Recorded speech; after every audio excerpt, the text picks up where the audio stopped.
এই যে শরীফে মাইরা কি করছে সন্ত্রাস কি করছে মাইরা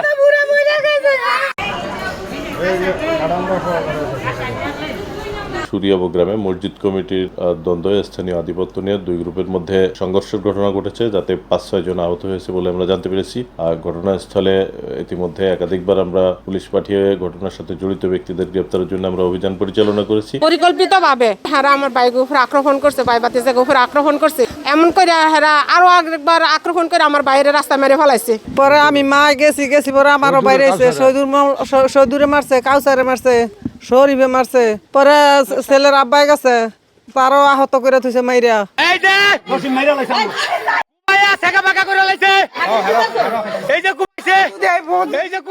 মসজিদের ব্যাপারে ওই ঘটনা আর হেরা পূর্বে ওই আমার একটা বাইক যেখানে এই যে এই কালকা ঘটনাটা ঘটাইছে হেরা আগেও আমার একটা ভাই মারছে, আমার ভাইয়ের 4-5টা সন্তান থুইয়া আমার ভাইও মারছে।